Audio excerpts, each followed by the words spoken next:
안녕하세요. 저는 30살이 된 여자이고요. 동갑인 남편과 재작년에 결혼해서 최근까지는 별탈 없이 잘 지내고 있었습니다.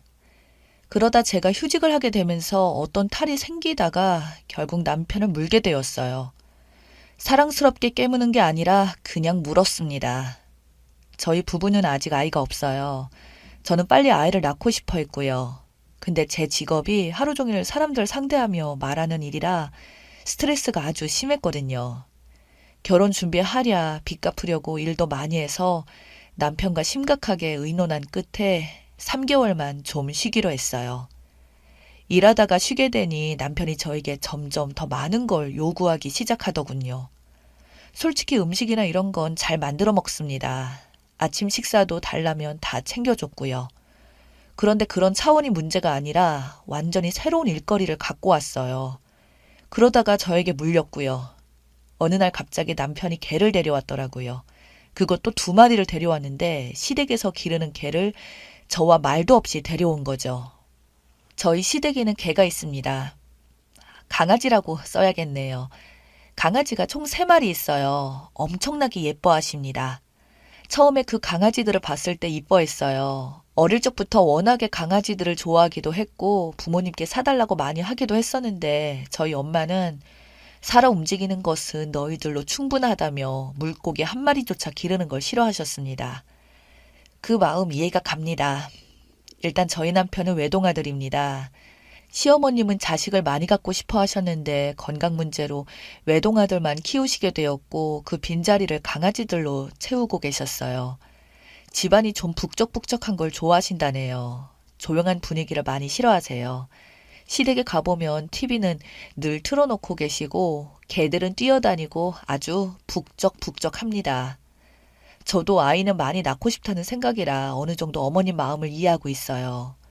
게다가 제가 시집 오기 전에 아버님이 먼저 세상을 떠나시면서 더 그러셨다고 해요. 원래는 2마리만 키우셨는데 아버님이 떠나시고 나서 그 빈자리가 크게 느껴지셔서 나중에는 1마리를 더 분양받아 키우고 계세요. 주변에서 지인들에게 받았다가 키우시는 것 같았습니다. 그래서 시댁에는 총 3마리가 있어요. 기존에 있던 강아지들은 나이가 좀 있어서 그런지 엄청 조용했습니다. 사람하고 완전 똑같더라고요. 제가 처음 갔을 때 저를 슬쩍 한번 보더니 그냥 TV 보고 있더라고요. 그러다 졸리면 자고 정말 팔자 좋아 보였어요. 막내 강아지는 좀 시끄럽긴 했었고요.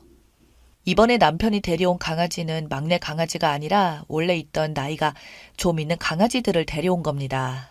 저와 아무런 상의 없이 시어머님도 저에게 미리 알려주신 적도 없었고 정작 그 강아지들을 봐야 할 사람은 나인데 사전에 아무런 말도 없이 데려왔더라고요.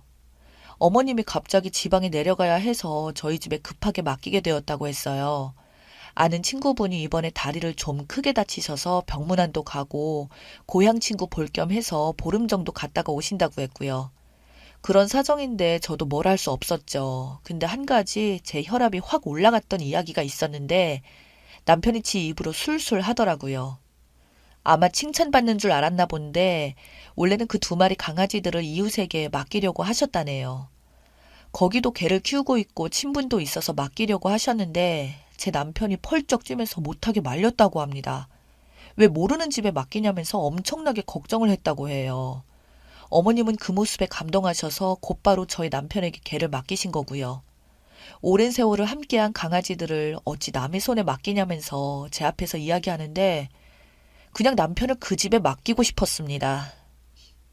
저는 강아지를 키워본 적도 없고 어차피 제가 혼자 키워야 할 상황인데 그럼 당사자인 저랑 먼저 이야기를 해야 하는 게 맞는 거잖아요.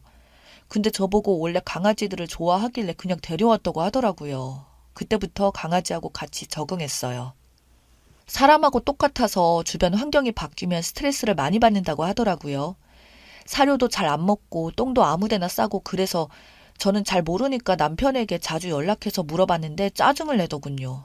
처음엔 이렇게 해봐라 저렇게 해봐라 곧잘 알려주더니 어느 순간부터는 저에게 대뜸 그냥 인터넷 같은 데 좀 찾아봐 이러는 겁니다. 자기 바쁘다고 그런 일을 그냥 알아서 해결하라고 하더라고요. 바쁘다는 말도 참 듣기 그랬네요. 그러다 한 번 참았던 게 터졌는데 아침이었거든요. 남편이 출근 준비를 하고 저는 아직 비몽사몽인 상황이었는데 갑자기 거실에서 소리를 지르더라고요. 엄청 궁시렁거리면서 방에 들어가서 씻으러 가는데 알고 보니 출근하다가 오줌을 밟았대요. 그러면서 그 짜증을 저에게 내는 겁니다. 내가 쌌나요? 아주 웃기는 거죠. 그 순간 눈이 번쩍 떠져서 벌떡 일어났어요. 남편한테 확 뒤집었습니다. 더는 못한다고 당장 데려가라고 했습니다. 그때가 데려온 지 10일 정도 되었을 때였고, 그래서 남편도 상황이 심각하다고 느꼈는지 저에게 잘못했다고 싹싹 빌더라고요. 4일만 더 참아달라고 부탁을 하더군요. 그러면서 지금까지 버틴 10일이 아깝지 않냐고 하길래 생각해보니 그 말도 맞더라고요. 그래서 딱 4일만 더 버티기로 했습니다. 긴 시간은 아니지만 며칠 같이 지내보니까 사람들이 왜 강아지를 키우는지 알겠더라고요. 그냥 사람하고 똑같습니다. 먹고 싸는 건 그렇다 치고 제가 낮에 피곤해서 침실에 좀 누워있으려고 하면 거실에서 막 짖어요. 그럼 무슨 일인가 또 나가봅니다. 처음엔 대체 뭘 원하나 싶어서 답답했는데 TV 틀어주니까 조용해지더라고요. 근데 나중에는 TV를 틀어줘도 짖길래 알고 보니 채널을 바꾸라고 짖는 거더라고요. 잘 보고 있다가 광고가 나오면 곧바로 짖어요. 정말 어이가 없었어요. 같이 좀 지내보니 짖는 소리가 다르게 느껴졌는데 원래는 멍멍 이렇게 짖거든요. 근데 나중에는 야야 이렇게 들리더라고요. 그렇게 4일이 더 흘렀고 별 문제 없이 건강하게 잘 데리고 있다가 돌려보냈습니다. 남편 혼자 차에 태워서 갔어요. 저녁 되니 남편이 집에 오더라고요. 오자마자 집이 썰렁하다고 하면서 강아지들이 있다가 없으니 참 적적하다며 정말 되지도 않는 소리로 혼자 중얼중얼 거리더라고요. 화를 낼 기운도 없어서 그냥 무시했는데 그때 차라리 엄청 화를 냈어야 했었나 봐요. 일주일 뒤 남편이 또 강아지들을 데리고 왔습니다. 이번엔 저에게 이야기하긴 했는데 태워서 씻고 오는 도중에 연락해서 나 지금 강아지 데리고 가고 있어 라고 알려줬어요. 그래서 저는 집에 오지 말고 유턴해서 다시 돌아가라고 했고요. 그러자 남편은 집에 거의 다 왔다고 하면서 끊어버렸습니다. 저는 곧바로 주방에서 물 한 잔을 마시며 한번 대대적으로 뒤집을 준비를 하고 있었어요. 이번에 아주 그 버릇을 고쳐야겠다고 생각했습니다. 현관 앞에서 딱 기다리고 있었어요. 현관 비밀번호 누르는 소리가 들려서 저는 문 앞으로 달려나갔습니다.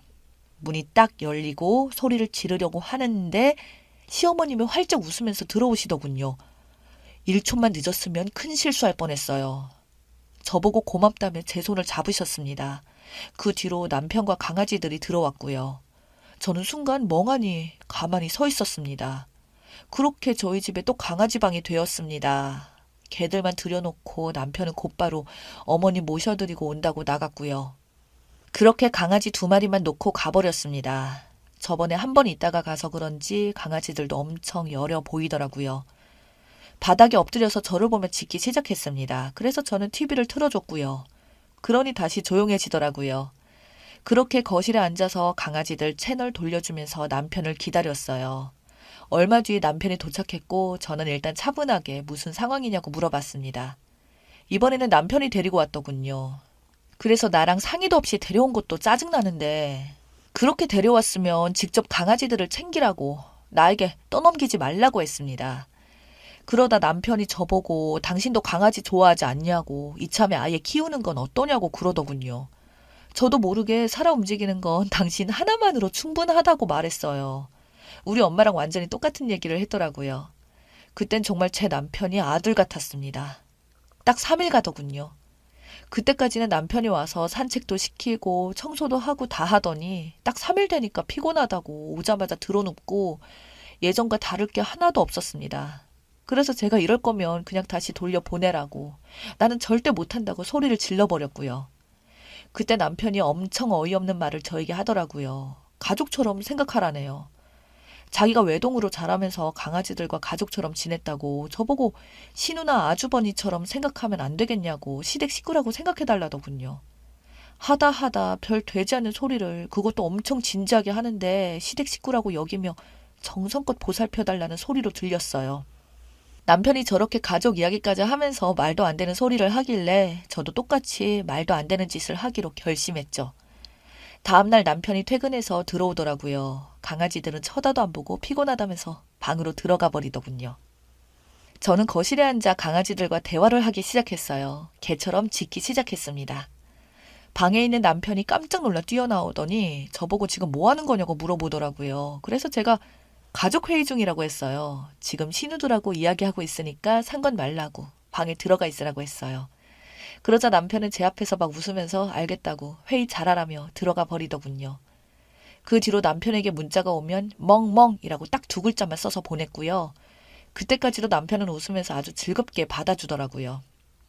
제가 장난치는 줄 알았는지 상황의 심각성을 전혀 못 느끼는 것 같았어요.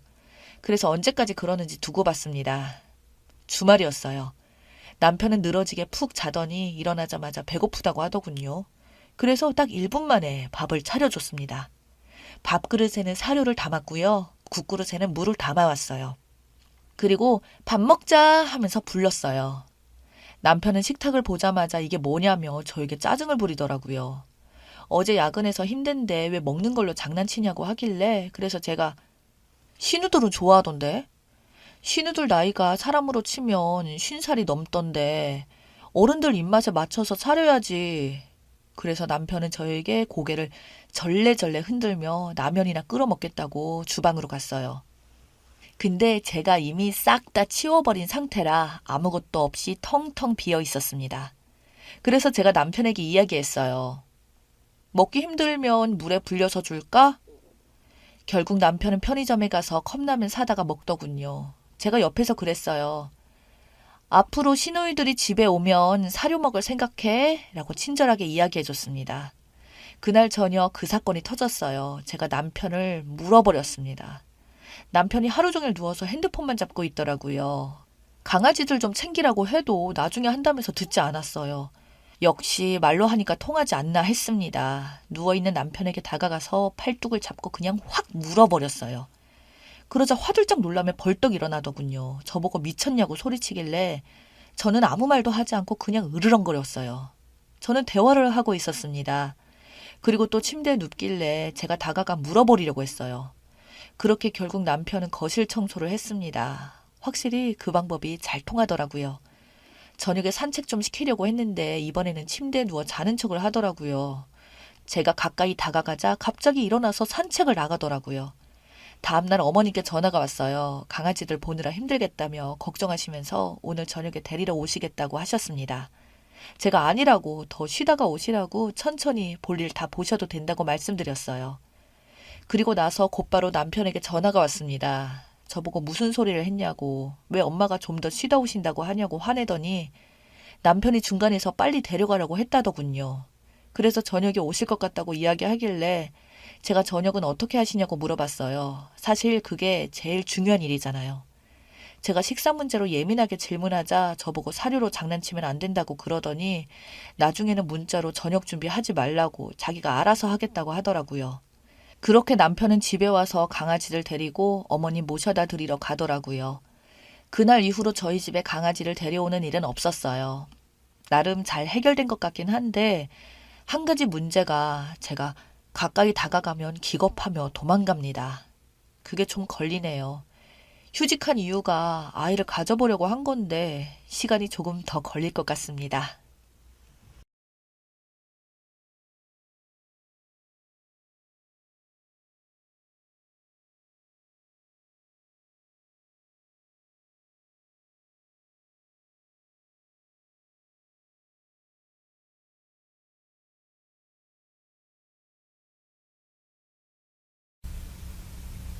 안녕하세요. 저는 31살이고 3년간 연애를 한 남자친구가 있습니다.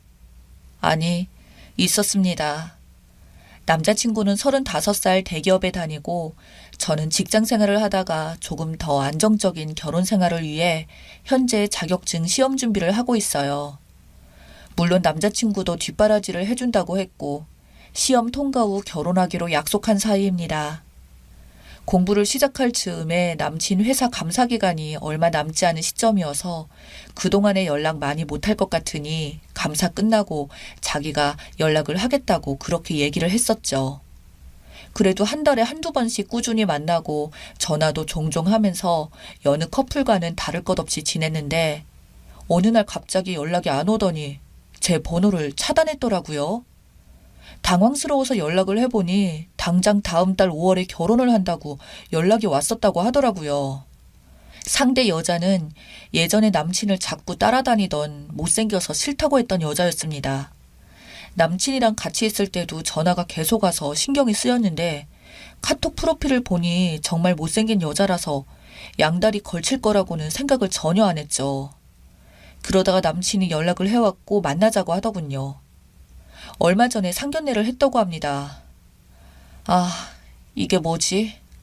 무슨 꿈을 꾸는 건가? 너무 당황스러웠습니다. 마지막에 만난 며칠 전도 서로 미친 듯이 사랑을 나누고 헤어졌는데 얼마 전에도 카톡에서 사랑한다고 했던 사람이 몇 달 뒤에 결혼한다고 하길래 너무 놀라서 아무 말도 나오지 않았습니다. 남친 어머니가 자궁암 일기 판정을 받아서 투병 중인데 저 공부하는데 방해될까봐 저에게 말을 안 했다고 하더라고요. 남친의 집에 그런 안 좋은 일이 있었는지는 말하지 않아서 전혀 눈치채지 못했습니다. 근데 실비보험 가입된 게 없어서 수술비와 병원비 앞으로 드는 항암 치료비 빚이 거의 5천만 원 정도에 아버님 채무까지 자기가 버는 월급으로는 감당이 안 되는데 그 여자가 어머니 투병에 들어가는 비용을 다 내줬다고 하네요. 자기 엄마가 암으로 스트레스를 너무 많이 받아서 시설 좋은 요양병원에 가고 싶다고 하시는데 거기가 매달 1,000만 원씩 나가니 그 비용을 다 내겠다고 했대요. 여자 쪽 집이 부자라서 여자가 너무 원해서 결혼하면 다 해준다고 했다네요. 그래서 엄마를 살리려면 결혼을 해야 한대요. 그래야 자기 엄마가 산대요. 나와 한마디 상의도 없이 왜 그랬냐고 하니까 너가 돈 해줄 수 있어? 하네요. 그 여자랑 사귄 지 3주 만에 초고속으로 결혼하기로 하고 그 여자네 건물에 있는 예식장에서 결혼하기로 하고 혼인신고부터 하자고 해서 식장 예약하고 바로 혼인신고까지 마쳤대요. 법적으로 다 마치고 나서 상견례는 나중에 하고 저한테 연락을 한 거였죠. 3일 만에 정말 순식간에 결혼식만 남기고 모든 게 끝난 거죠. 그러면서 저한테는 자기야 여보야 하면서 사랑하는 건 너뿐이야. 그 여자랑 결혼해도 불행할 거야. 성형해서 지금은 많이 나아졌지만 아기 나오면 엄마 닮아서 못생길 게 뻔하다고. 생각하기도 싫다고. 이런 상황이 모든 게 너무 싫고 자기도 무슨 일이 어떻게 된 건진 모르겠다고. 갑자기 돈에 팔려가게 되었어 라며 울면서 말하니까 저는 무슨 말을 해야 할지 정신을 못 차리겠더라고요. 뭐라도 해주고 싶고 결혼을 말리고 싶은데 제가 해줄 수 있는 게 아무것도 없었어요. 돈에 팔려가는 자기가 너무 힘들다고 너를 떠나는 걸 감당할 수가 없다고 펑펑 우는데 정말 가슴 찢어지게 아프고 불쌍하게 느껴지더라고요. 자기가 돈으로 여자 집에 팔려가는 입장이라 앞으로 자주 연락하기 힘들겠지만 그래도 너랑 도저히 못 헤어지겠으니 간간히 안부 묻고 계속해서 만나고 싶다고 하더라고요. 이게 진짜 무슨 상황인지 저도 모르게 숨겨진 여자로 지내라는 건지 그때는 상황 파악이 안 되고 이 사람이랑 영영 헤어지는 건 아니구나 오히려 안심이 되었습니다. 저랑 3년을 죽도록 만났는데 아직 헤어짐은 아니야. 서로 이렇게 없으면 죽을 만큼 사랑하는데 계속 볼 수 있으니 다행이다 이러면서 어떻게 다른 사람이랑 이렇게 급하게 결혼이 확정될 수 있는 걸까. 게다가 여자는 지금 이런 상황에 대해 아는 것이 하나도 없대요. 저와 보며 만나는 거 알면서도 꼬리치는 건데 양다리 걸친 건데 아무것도 아는 것이 왜 없는지는 알고 있는데 저와의 연락을 차단시킨 거겠죠. 사실 머리가 뒤죽박죽이고 이 모든 상황을 어떻게 풀어내야 할지도 모른 채 이게 뭐지? 어쩌지? 이제 어떻게 하지? 덜덜 떨리기만 했습니다. 하루 종일 먹지도 못하고 잠도 못 자고 울다가 지쳐서 깜빡 잠들었다가 해요. 정말 죽고 싶어요. 하루하루가 지옥 같아요. 제가 이런 상황에서 어떤 행동을 해야 할까요? 남자친구도 저도 아직 서로 많이 사랑하고 있는데 진짜 이대로 이렇게 남친이 말한 대로 세컨드라로 해야 할까요? 어떻게 방법이 없을까요? 너무 붙잡고 싶은데 이미 많은 것이 진행되었고 저의 모든 것 다 포기하고 부모님 병가로 직장 다시 구해서 병원비를 벌어야 할까요? 남자친구가 너무 힘들어서 홧김에 내린 결정일 거예요. 아, 결혼을 미룰 수 있는 방법을 찾아봐야겠어요. 추가 후기입니다. 사람이 미치면 아무리 누가 말려도 방법이 없죠. 제가 쓴 글을 보고 나니 냉정을 찾은 후 정말 바보였구나라는 생각이 들더라고요. 나 정도 배우고 사회생활하는 여자가 저런 쓰레기 같은 남자놈한테 목매여서 병가를 내고 병원비 갚으면서 살 수 있다고 세컨드라도 하겠다고 했더라고요. 적은 글을 보니까요. 제 변명을 조금 하자면요. 저는 남친을 너무너무 사랑했어요. 이렇게 나랑 잘 맞는 사람이 있을까 할 정도로 모든 취향이 맞는 사람이고 대기업 다니는 남친의 연봉도 괜찮고 전문직이고 이 사람과 결혼하면 모든 게 완벽할 것이다 라는 노망이 저를 지배했고 3년이나 연애를 했으니 이제 결혼만 남아 있었고요. 결혼할 거라고 믿어 의심하지 않았던 사람이 돈에 팔려 원하지 않은 결혼을 한다는 사실에 제가 아무것도 판단 못하고 있었던 것 같습니다. 이틀 동안 아무것도 못 먹고 잠도 못 자고 울기만 해서 정신 상태가 혼미한 상태인데 갑자기 너무 배고파서 쓰러질 것 같은 거예요. 마침 찬밥이 남아서 이것저것 넣고 고추장 넣고 비벼서 허겁지겁 허기를 때웠는데 갑자기 현타가 오는 겁니다. 이 상황에 배가 고파서 밥 먹는 것도 웃기고 남친과 이렇게 되어서 죽을 것 같아도 죽지는 않는구나. 먼저 배고파 굶어 죽겠구나 싶어서 밥을 먹는 내 꼴이라니. 근데요, 그때 정신이 번쩍 들면서 이건 완전히 사기인데? 이놈의 자식이 양다리인데 그 이상도 그 이하도 아니고 나는 갑자기 버려진 건데 하고 정신이 번쩍 들더군요. 네, 맞아요. 전 양다리인데 그 여자한테 진 거예요. 그래서 남자친구한테 버려진 거예요. 이별에도 예의가 있는데 거기다 뒤통수까지 맞은 거죠. 자궁암 1기 수술비 5천만 원. 이게 날 호구로 봤구나. 그리고 자궁암 1기였고 우리나라 의료보험에서 암 환자는 자기 부담금 10%인가 5%인가 밖에 안 되거든요. 그리고 결정적으로 초기에 발견해서 다행인 거지 저렇게 호들갑 떨만한 상황이 아닌 거죠. 이거 알아보려고 여기저기 전화도 해보고 뭐 하여튼 실비보험도 없이도 그렇게 부담되는 금액이 아니라는 거죠. 그리고 뭐 요양병원 아무나 가나요? 항암치료 받을 때만 입원하고 그 외에는 통원치료 하더라고요. 요양병원 1,000만 원 나온다고? 하, 그게 대체 어딘데. 야, 이놈아, 네가 뻥을 쳐도 내가 그걸 잊고 있었다니. 그러네, 저놈이 나한테 저렇게 뻥을 치고 연락하고 지내자고 했구나. 결혼하는 여자는 무슨 죄냐고요. 그 여자랑 저랑 전남친이랑 사귀는 거 알면서도 계속 거짓말을 한 거거든요. 그런데도 아무 잘못이 없나요? 거기에서 남친이 저를 속이고 양다리 한 거고요. 그 여자한테도 거짓말을 했겠죠.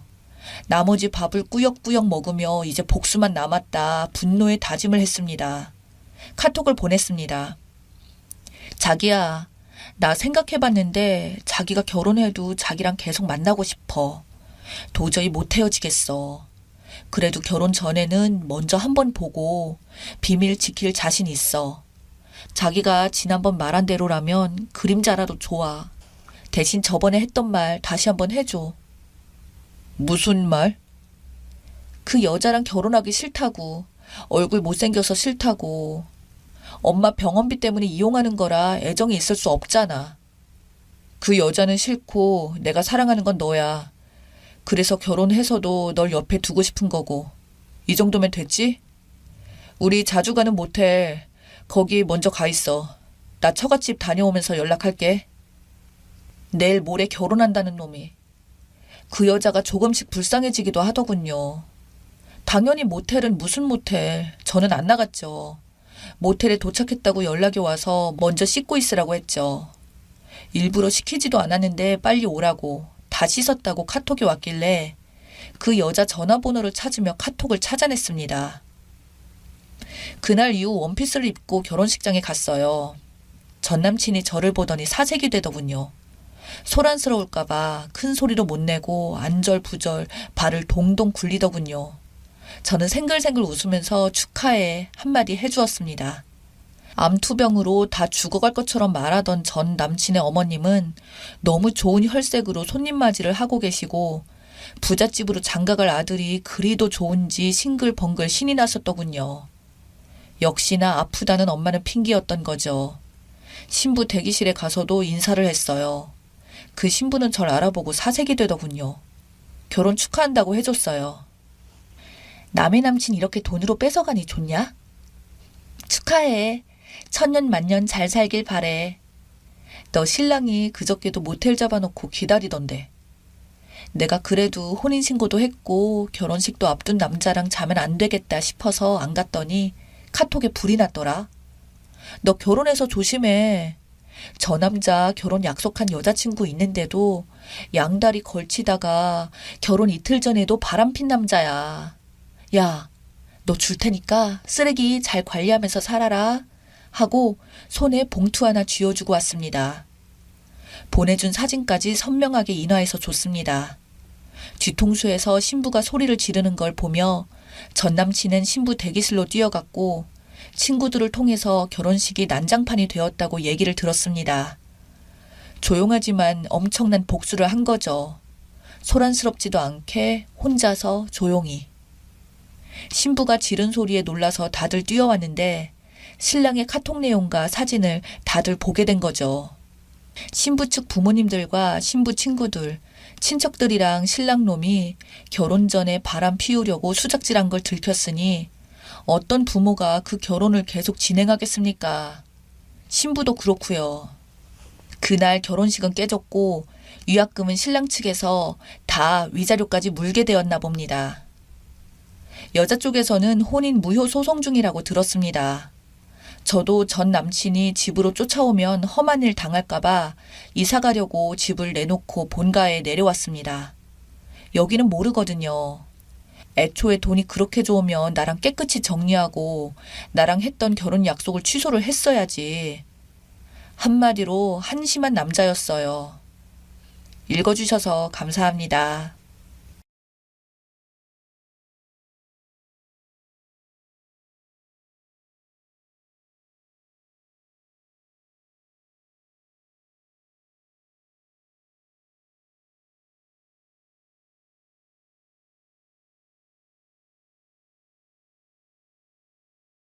안녕하세요. 저는 올해 45살이고 결혼한 지 어느새 벌써 15년 차에 접어들었습니다.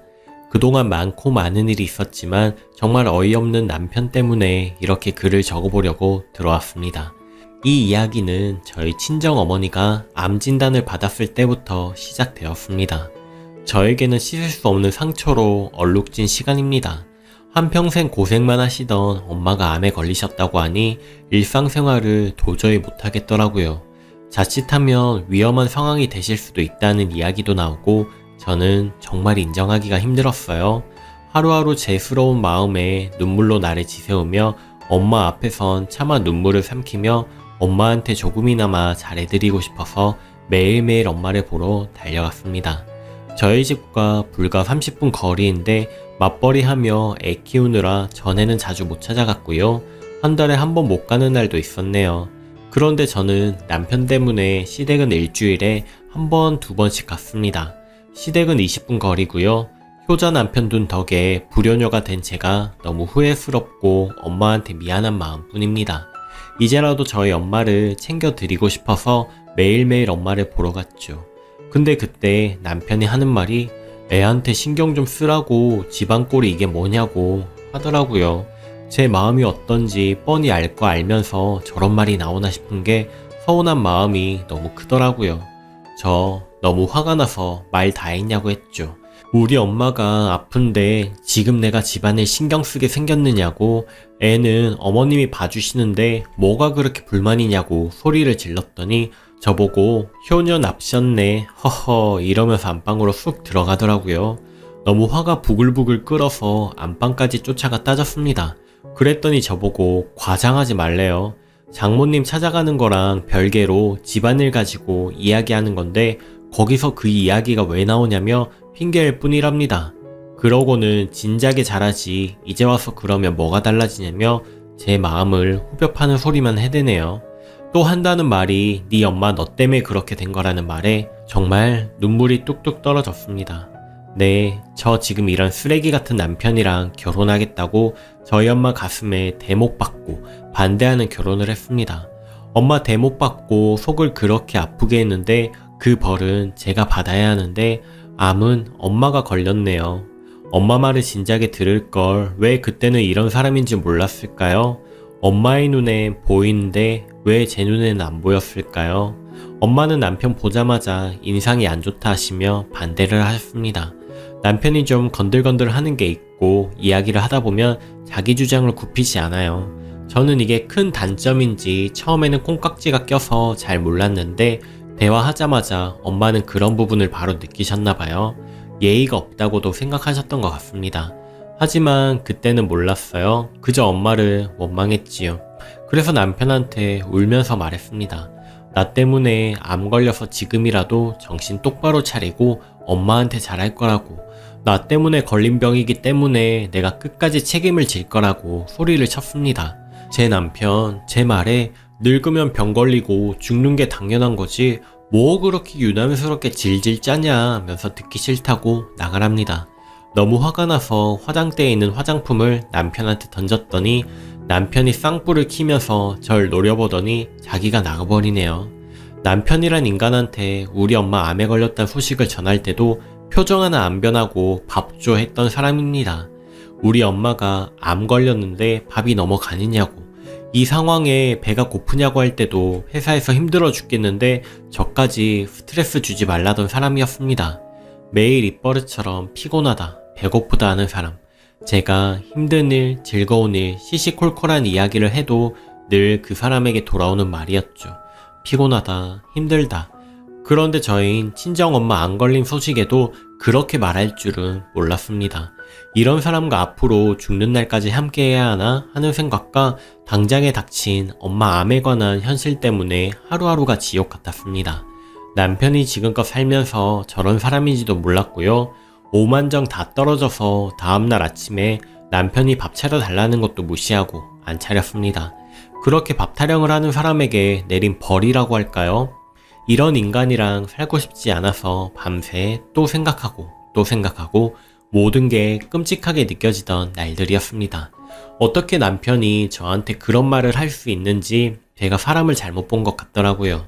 내가 누구 때문에 엄마한테 상처 주며 결혼했는데 남편 또한 결혼 후 제가 첫애 낳을 때까지 저희 친정엄마한테 사위 대접 못 받은 건 사실이지만 남편 또한 그때 상처를 받았을 거예요. 남편이 엄마한테 온갖 무시당하며 모진 소리 듣고 했으니까요.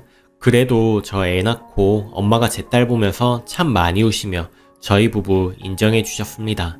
그 뒤로 엄청나게 제 남편한테 잘해 주셨고요. 오히려 그 뒤로 제 남편이 별로 엄마랑 정을 안 붙이려고 했고요.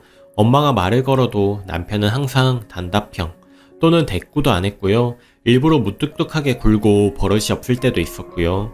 중간에서 민망하고 화날 때가 많았지만 오히려 엄마는 박서방이 말수도 없고 조용한 사람이라며 제 남편을 이해했습니다. 그때 받은 상처로 복수라도 하려는 건지 엄마가 암에 걸리셨는데 사위된 도리로 어떻게 병원 한 번 안 찾아갈 수 있는지 정말 용서할 수가 없습니다. 돈 가지고도 이야기가 나와서 동생이랑 엄마 용돈 모으는 걸로 해결하고 나머지는 어차피 나도 돈 벌고 있으니 부족한 거 충당할 거다. 돈 가지고 사람 스트레스 주지 말라며 대판한 적도 있습니다.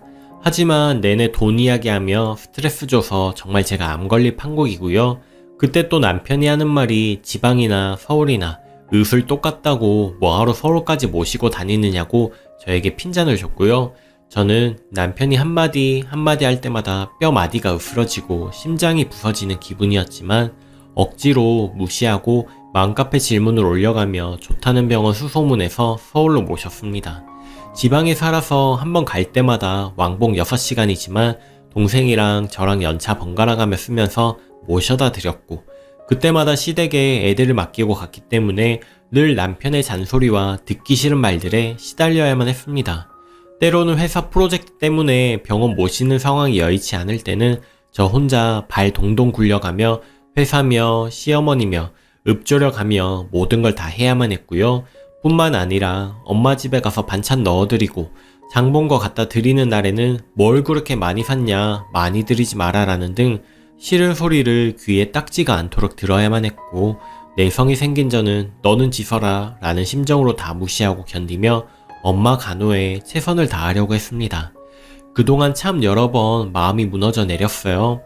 엄마가 그렇게 작아진 모습도 처음 보았고, 항암 치료에 힘들어하며 고통스러워하는 모습에 제 마음도 갈기갈기 찢어졌지요. 하지만 같이 무너질 수 없어서 늘 밝은 모습으로 엄마를 대했고, 집에 돌아올 때면 에너지가 다 끝난 것처럼 쓰러질 것 같은 상태가 되기도 했죠. 정작 저는 의지할 곳이 한 군데도 없더라고요. 어린애들이 이 상황을 알림 안무하며 짐승 같은 남편은 말할 것도 없고, 그나마 같은 상황인 동생에게 마음을 의지하며 삶을 연명했습니다. 하지만 결국에는 수술, 항암 치료까지 모두 무사히 끝냈고, 엄마는 그 긴 시간을 이겨내셨습니다. 내년 4월이면 5년 완치 판정 받으실 예정입니다. 생각해보니 꿈 같네요. 엄마가 완치가 되었다는 것이 5년의 이야기가 너무 길었죠. 일하면서 연찬해서 서울병원 다니느라 힘들어도 퇴근해서 집안일에 손 하나 까딱 안 하는 남편 보고도 뭐라고 한 번 한 적도 없었지만, 남편은 늘 그런 저를 못마땅해 해서 잔소리를 했습니다. 그런데 얼마 전 시어머니께서 속이 안 좋다고 하시더라고요. 몇 번에 걸쳐서 그런 말을 하시니 남편이 굉장히 걱정하면서 병원에 모시고 다녀왔습니다. 내시경으로 검사하시고는 암이라고 진단을 받으셨습니다. 그 소식 듣더니 남편이 상당히 충격을 받은 듯 하더라고요. 저는 그 소식을 들었을 때 정말 만감이 교차했습니다. 친정 엄마를 향한 남편의 모진 행동 때문에 마음속으로 이를 갈았거든요. 내가 너랑 살면서 행여나 시어머니가 아프다는 소식이 들릴 때면 나 역시 똑같이 해주리라. 밥 잘 먹으면서 태연하게 말하리라. 늙고 병들면 다 아프기 마련이니 호들갑 떨지 마라 라고 말해야지 다짐하면서 그 시간을 버텼습니다. 하지만 저는 짐승의 탈을 쓴 사람은 아니기에 차마 그렇게는 못하겠더라고요. 만감이 교차하며 씁쓸한 웃음이 나올 무렵 남편이 하는 말이 저더러 서울에 있는 병원에 모시고 가라네요. 그렇게 서울병원 욕하더니 자기 엄마 아프니까 이제 와서 웬 서울 타령인가 싶었습니다. 그래서 지방이나 서울이나 옷을 똑같다 하지 않았느냐 했더니 아무 말도 못하네요. 그리고 삼형제가 있는데 왜 똑같이 일하고 있는 며느리가 병원을 모시고 가요? 더구나 며느리는 퇴근 후에도 살림도 해야 하는데 집안일 그거 중요한 거잖아요. 생명보다도. 나는 살림하고 애도 봐야 하니 너네 삼형제가 번갈아 모시고 가라고 했습니다. 자식들이 암 걸린 엄마 보살피는 거 아니냐고 했더니 저한테 결혼하고 처음으로 육두문자 남발하더라고요. 자기가 어떻게 했는지는 기억도 안 나나 봐요. 기가 막혀서 그냥 신경도 안 쓰고 애 밥해서 먹이고 저도 맛있게 밥 먹었습니다. 자긴 안 먹겠다길래 아 그래? 그러면서 바로 밥 취했습니다. 그날 이후로 시위라도 하듯 3일째 집 오면 작은 방 들어가서 컵라면 하나 먹고 밤새 게임을 하다가 잡니다. 그 뒤로 시어머니 상황은 잘 모르겠습니다. 소식 듣자마자 어머님께 전화는 드렸어요. 너무 염려치 마시고 치료받는데 주력하자고 위로를 해드렸습니다. 병원을 어디로 가기는 했는지 그런 건 모르겠습니다.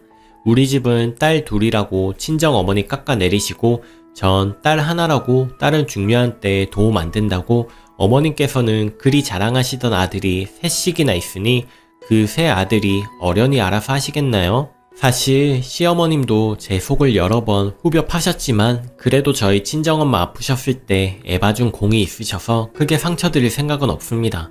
뭐 그렇다고 엄청 제 맘을 편하게 해주신 건 아니지만 이왕이면 건강하셨으면 좋았을 텐데 안타까운 마음이 있는 정도예요. 무엇보다도 그냥 지금 당장에 가슴이 뻥 뚫리네요. 이렇게 말하니 제가 나쁜 인간 같지만 남편한테 통쾌하게 말한 점에서 속이 좀 시원해진달까요? 그동안 엄마 수발하면서 찢어졌던 제 마음을 이번 기회로 스카치 테이프로라도 붙인 기분이랄까요? 어디에라도 제 마음의 소리를 외치고 싶어서 글을 적어봅니다. 확실히 글을 쓰니 더 마음이 시원하네요. 들어주셔서 감사합니다. 후기입니다. 이곳에 또 글을 쓸 줄은 몰랐는데 다시 오게 되었습니다. 1년의 시간이 흘렀고 생각지도 못하게 저는 이혼을 했습니다. 어쩌면 너무 뻔한 결론이었던가요? 저만 예측 못했던 그 뒤로 남편과는 끊임없는 갈등이 있었습니다. 자꾸 저에게 며느리의 도리를 요구했고 자기 엄마가 암에 걸렸는데 네가 감히? 이런 식으로 나오는 태도 때문에 저는 더 반발심이 생겼죠. 나는 우리 엄마 내가 노력해서 완치시켰어. 너도 네가 노력해서 완치시키라고 했고 남편이 저에게 도리를 요구하면 할수록 저는 더 삐뚤어졌죠. 실제로도 저렇게 나올수록 시어머니에 대한 안타까움마저 사라지더라고요. 병원을 서울로 모시면서 다른 두 형제는 며느리도 같이 병원에 따라가는데 너는 왜 안 따라가느냐. 주말에 어머니 집에 좀 들여다봐라. 죽이라도 해서 들여라 등등 끊임없는 요구에도 제가 별 반응을 하지 않으니 저에게 더욱더 난폭해지더라고요. 매일같이 싸웠습니다. 육두문자는 물론이고 창문도 깨고 TV도 깨고 어느 날은 저도 깨고 애들이 잠든 밤이면 밤마다 싸웠습니다. 그리고 제가 말했습니다. 그렇게 네가 말하는 며느리 도리 나 정말 하기 싫다. 우리 엄마 위험한 상황이라고 했을 때 눈 하나 깜짝 안 하던 너는 정작 5년 동안 병원 한 번 안 따라갔는데 왜 내가 너의 어머니의 병수발을 들어야 하냐. 그게 며느리의 도리라면 나 며느리 안 하겠다. 그리고 결국 저희는 이혼했고요. 욱해서 지른 부분도 있지만 욱한 마음으로 속도를 내서 진짜 이혼 별거 아니구나 싶을 정도로 빠르게 진행했습니다. 친정 엄마한테는 좀 미안한 상황이지만 앞으로 살 날 생각하면 이게 더 엄마에게 나은 결과일 수도 있다는 생각이 드네요. 저는 지금 여동생 집 근처에 아파트 작은 거 얻어서 엄마랑 애들이랑 지내고 있고요. 그런데 어제 전 남편한테 연락이 왔습니다. 어머님이 위독하시다고 내가 그동안 잘못했으니 한 번만 애들 데리고 올 수 없겠냐고요. 이번이 마지막 부탁이라고 하네요. 그렇게 말하는데도 정말 마음을 단단히 먹었기 때문에 냉정히 말했습니다. 내가 거길 왜 가냐. 너희가 사람이길 포기했으니 나도 똑같이 하는 거야. 다시는 연락하지 마라. 말하고 그냥 전화를 끊었습니다. 이혼한 지 얼마 안 돼서 만나고 싶지 않은데 고민 끝에 그래도 손주들이니 애들만 들여보내려고 합니다. 막상 또 어머님이 위독하시다고 하니 마음이 좋지는 않습니다. 제 인생에서 가장 힘들고 아플 때 한마음이 아닌 저를 더 힘들게 했던 사람, 그 사람을 반려자라고 생각했던 지난 세월을 생각하면 참 마음이 헛헛하고 잊을 수 없는 고통이네요. 전 남편은 몰랐겠죠. 본인에게 다 돌아올 것이라는 걸요. 저는 그렇게 생각해요. 세상의 모든 행동들은 결국에 자기에게 돌아온다는 걸 절실히 깨닫고 믿고 있습니다. 많은 조언들 덕분에 많이 위로받았습니다. 그동안 정말 감사했습니다. 읽어주신 모든 분들 가정의 행복이 깃들길 바라겠습니다.